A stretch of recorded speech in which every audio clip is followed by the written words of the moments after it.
नमस्कार किसान साथियों, आप देख रहे हो निर्भय नेशन। आज हम पहुंचे हैं सरदार गुरनाम सिंह चढ़ूनी जी के घर।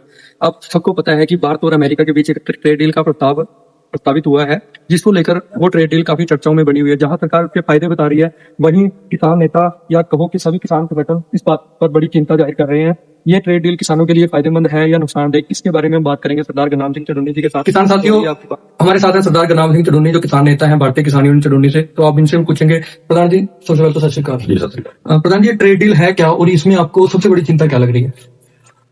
सबसे पहले तो आपका और आपके चैनल का धन्यवाद करना चाहेंगे कि जिन्होंने इस पॉइंट को, जो आज का बड़ा अहम पॉइंट है, इसको उठाने का प्रयास किया है।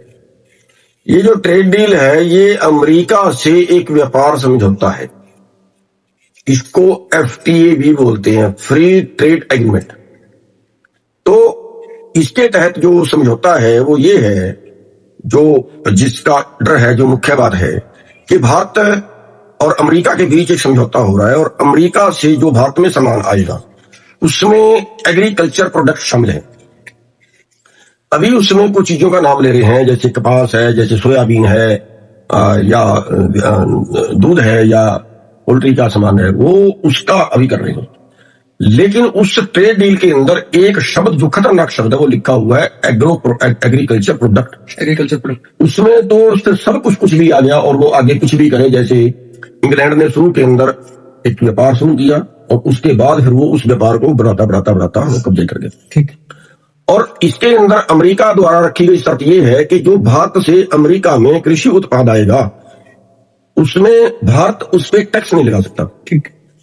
और अमेरिका भारत से जाने वाले सामान पर टैक्स लगा सकता है। एक बात तो ये। और दूसरी चीज, किसी भी देश को जितना उत्पादन की जरूरत, जितने खाद्यान्न की जरूरत है उतना मंगाता है। अगर हमारे पास 100 क्विंटल गेहूं पैदा हुई है और हमें 110 क्विंटल की जरूरत है देश को, तो 10 क्विंटल पूरी दुनिया से जहां से सस्ता मिले वहां से हम मंगा लें। तो अमेरिका ये कह रहा है कि मैं जितना मर्जी भारत में बेचूं, आप रोक नहीं सकते। और जितना मर्जी बेचे, फिर सवाल ये आ गया, अमेरिका का जो रकबा है भारत से 7 गुना ज्यादा है और अमेरिका की जो आबादी है भारत से 4 गुना कम है। अमेरिका में तो खपत है ही नहीं। अमेरिका को तो जमीन खाली छोड़नी पड़ती है, खाली छोड़ने की भी सरकार पैसे देती है।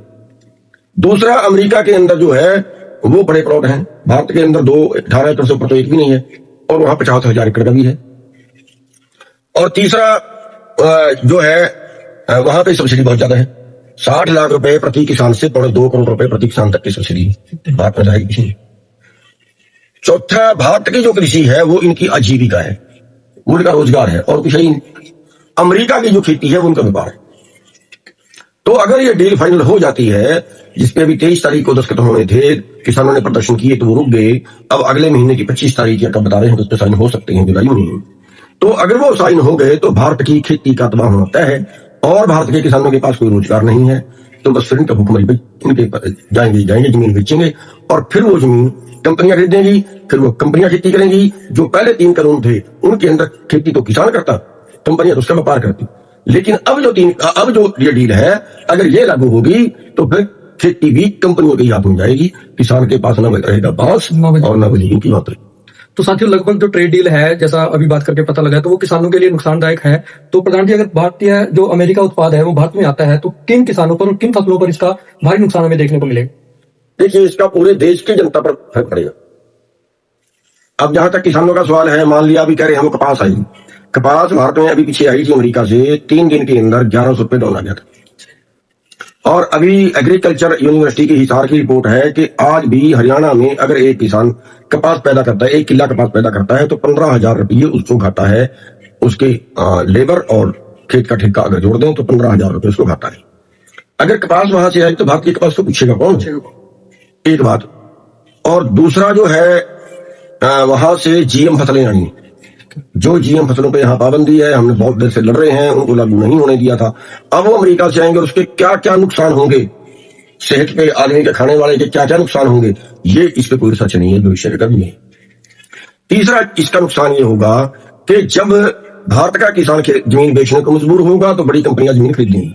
अब लोग सोचते होंगे कि बड़ी कंपनियां कितना जमीन खरीदेंगी, शायद की बड़ी महंगी हो गई है, 2 करोड़ का किला कैसे खरीद लेंगे? तो मैं आपको बता दूं कि 1900 करोड़ रुपए प्रतिदिन की आमदन है आज अडानी। अगर 1 करोड़ का रेट हो तो 1900 किले रोज खरीद सकता है।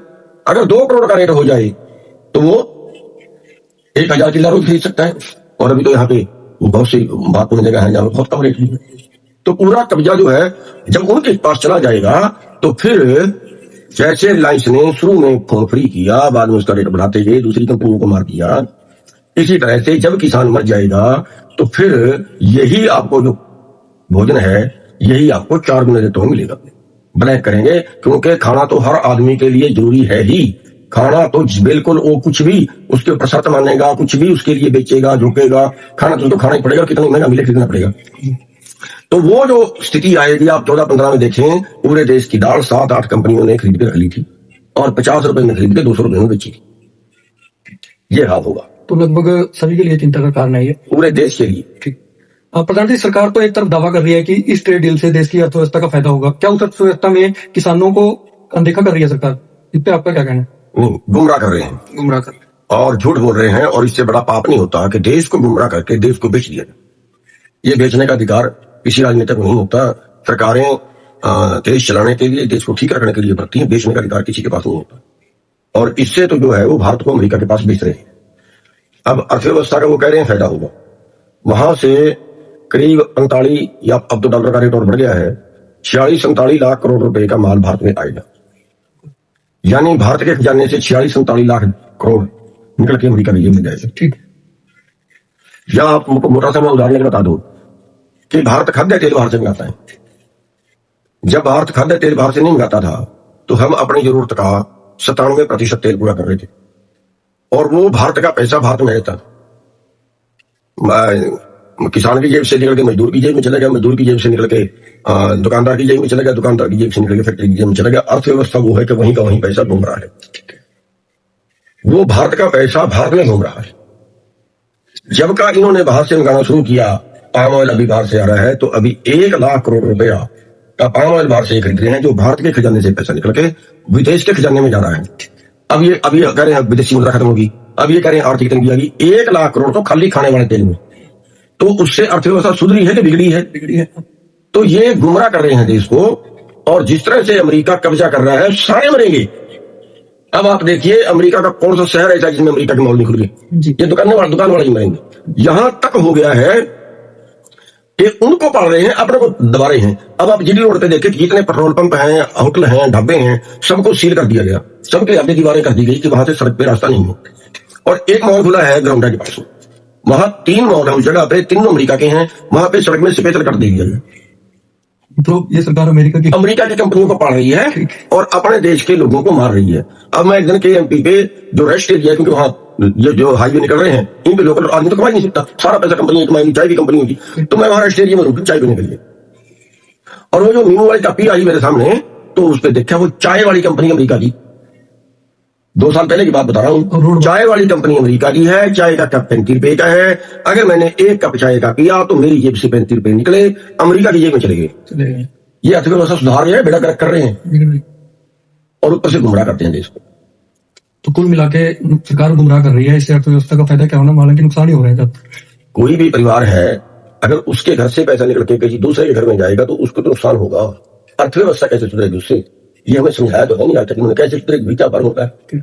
हम लगातार देख रहे हैं, आप जब से इस ट्रेड डील की चर्चा भारत में छिड़ी है तब से आप लगातार किसानों के हित के लिए संघर्ष कर रहे हो। आपने काफी कोले भी दिए हैं, लगातार संघर्ष भी किया है। तो क्या जब ये कानून सरकार लेकर आ रही थी, उससे पहले सरकार ने किसान संगठनों के साथ कोई चर्चा की थी? और क्या जब ये इस ट्रेड डील का जो इफेक्ट है वो पूरे देश पर पड़ रहा है, व्यापारी पर पड़ रहा है, किसान पर पड़ रहा है, मजदूर पर पड़ रहा है, तो क्या वो लोग भी आपके साथ हैं? और बहुत किसान संगठन है, क्या वो भी आपका इसमें इस ट्रेड डील के विरोध में आपका साथ दे रहे हैं? देखिए, पहली बात तो चर्चा की उन्होंने कोई चर्चा नहीं की है, करनी चाहिए। अगर कोई मैटर देश का है और कोई लग रहा है कि ट्रंप उनको अवैध दबा रहा है, तो उनको देश की जनता से चर्चा करनी चाहिए। क्योंकि सवाल देश का है, सवाल कोई बीजेपी की दुकान नहीं है ये कि बीजेपी दुकान अपनी दुकान चला रही है, उसको कैसे चलानी है। ये देश चलाना है, भविष्य इसका देखना है।